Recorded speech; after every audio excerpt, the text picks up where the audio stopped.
Good day, everyone. I'm Hazel Bautista Llamas, trainer of Cookery NC2 and Commercial Cooking NC3, and assessor of Cookery NC2, and a member of Royal Institute Master Chef Singapore. So welcome to Vox Humana Technological College, Ordoneta City, Pangasinan.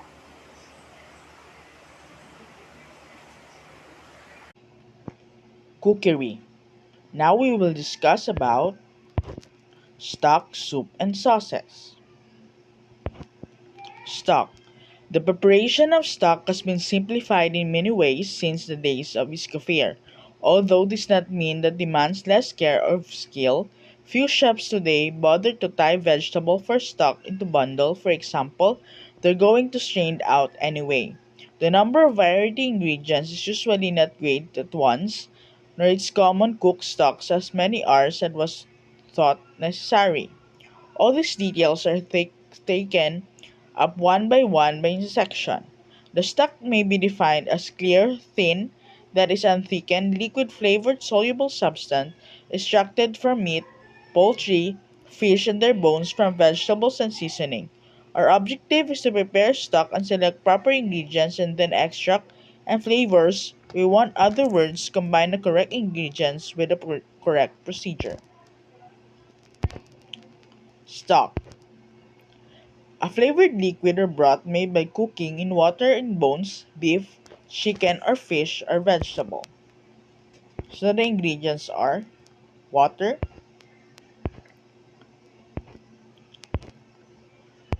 bones, mirepoix, bouquet of garni, and spice sachet. Ingredients. Bones. Bones are major ingredient of stock. Most of the flavor body of stock are derived from bones of beef, veal, chicken, fish, and occasionally lamb, pork, ham, and game.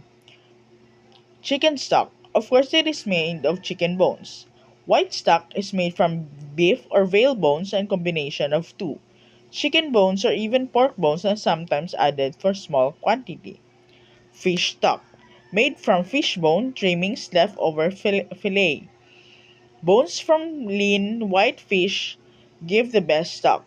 Fat fishes are not normally used. The term fumet is used for being flavorful fish stock, especially one made with wine.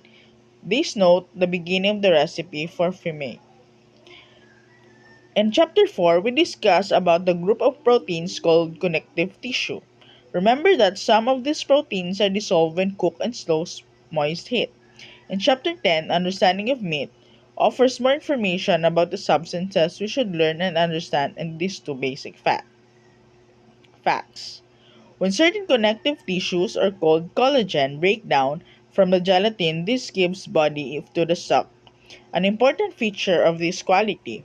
Well-made stock thickens and even solidified when chilled. Cartilage is the best source of gelatin bones. Younger animals have lot of cartilage in their skeletons. They become older, they harden and become solid bones, which harder dissolves into stock. Knuckle bones is in the joint's major bone.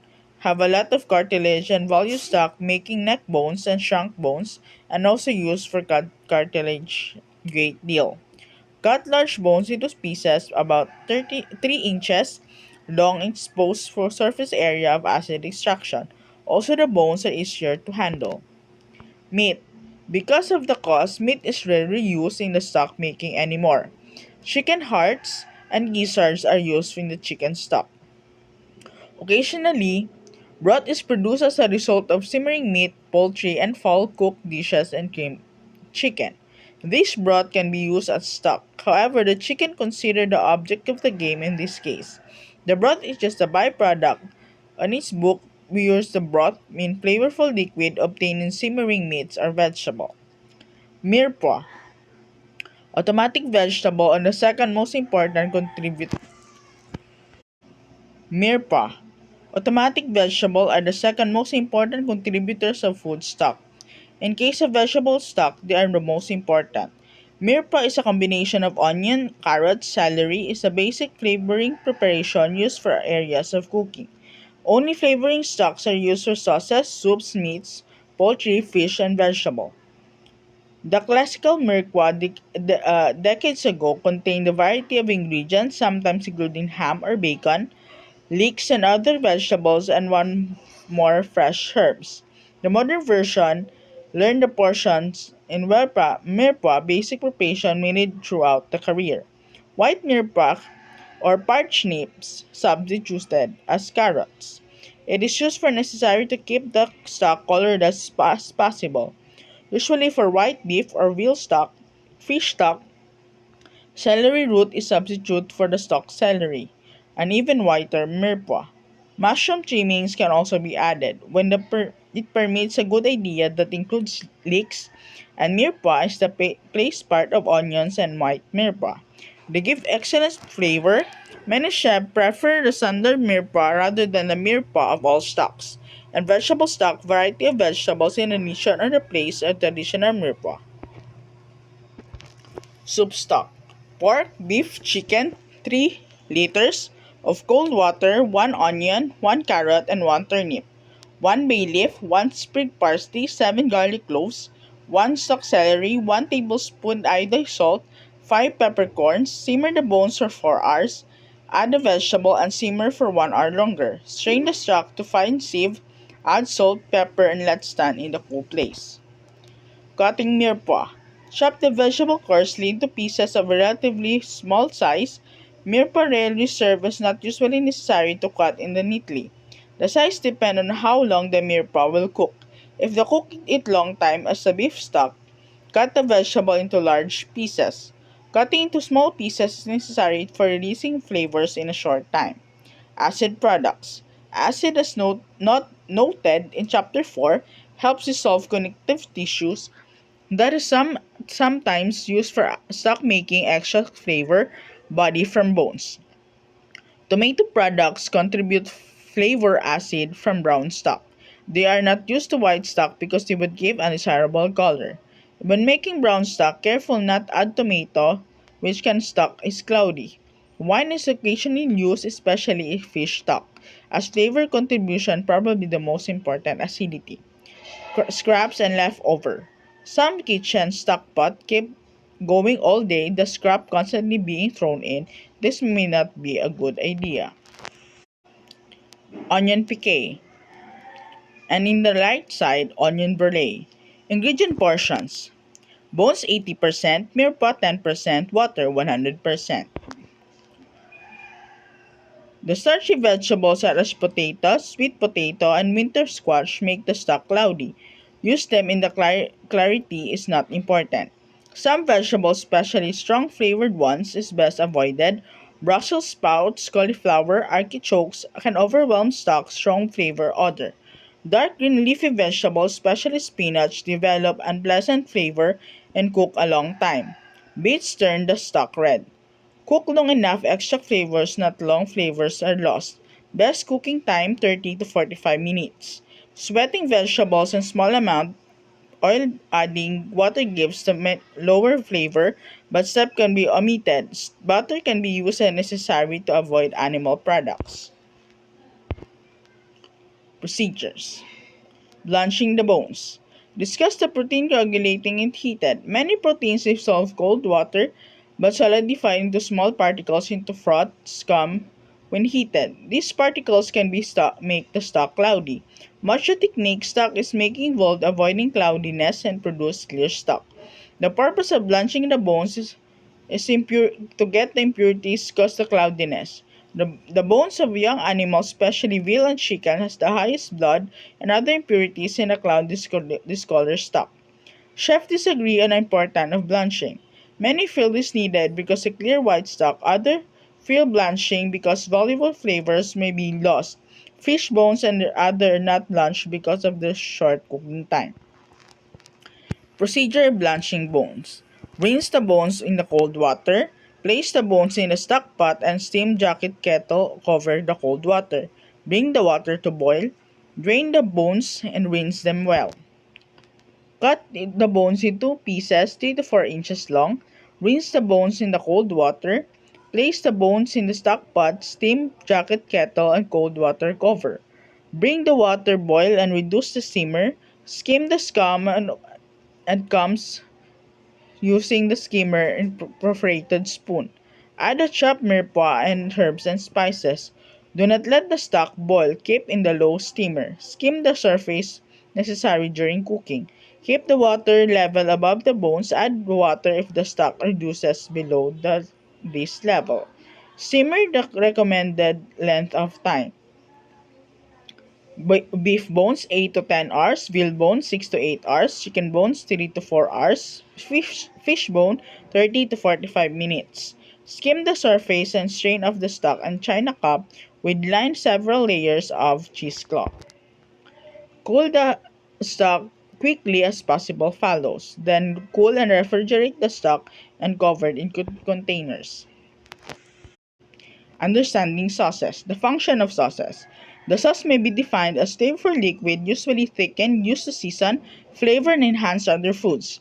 The sauce add the following qualities of food: moistness, flavor, richness, appearance, interest, and appetite appeal. The structure of the sauces. The major sauces considered made them three kinds of ingredients: a liquid, the body of the sauce; the thickened agent, additional seasoning and flavor of the ingredients. To understand the sauce making, you must first learn to prepare these components and learn how to combine them in finished sauces. Liquid. The liquid ingredient provide the body of the base of the most sauces. Most classic sauces built on the five liquid bases, resulting sauces called leading sauces and mother sauces. The seven mother sauces: white sauce, brown sauce, tomato sauce, butter sauce, old bay sauce, specialty sauce, puree sauce. Brew. Starches are most common, most useful thickeners for sauce making. Flour is the principal starch used. Other variable chef include cornstarch, arrowroot, waxy maize, instead of pre-germinated starch, breadcrumbs, and other vegetables and grain products, like potato, starch, and rice flour. This discussed later. Starch thicken the gelatination, which causes the chapter 4. This process by the starch granules absorbs the water and swell to many times their original size.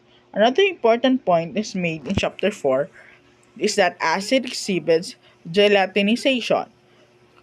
Whenever possible, do not add acid ingredients to sauces and starch and fully gelatinize.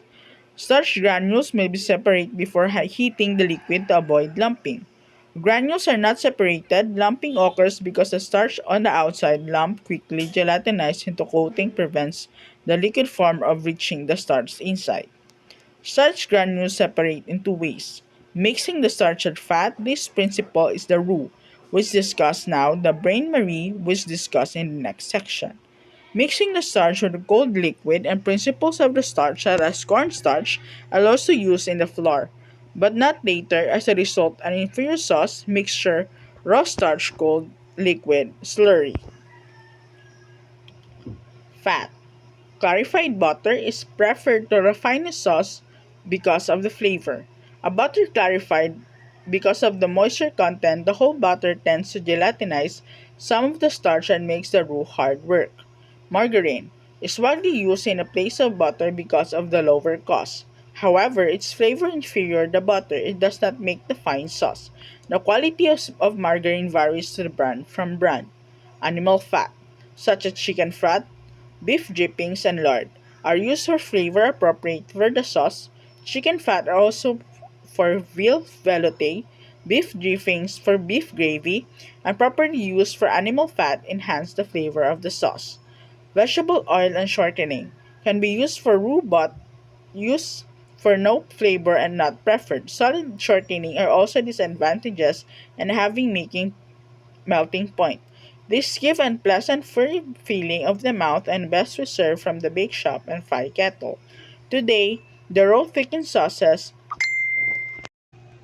soups, clear soup, mm, specialty or national soup. National soup, minestrone in Italy.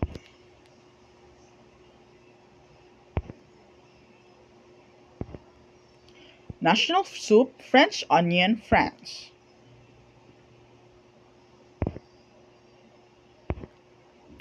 National soup, wonton, China.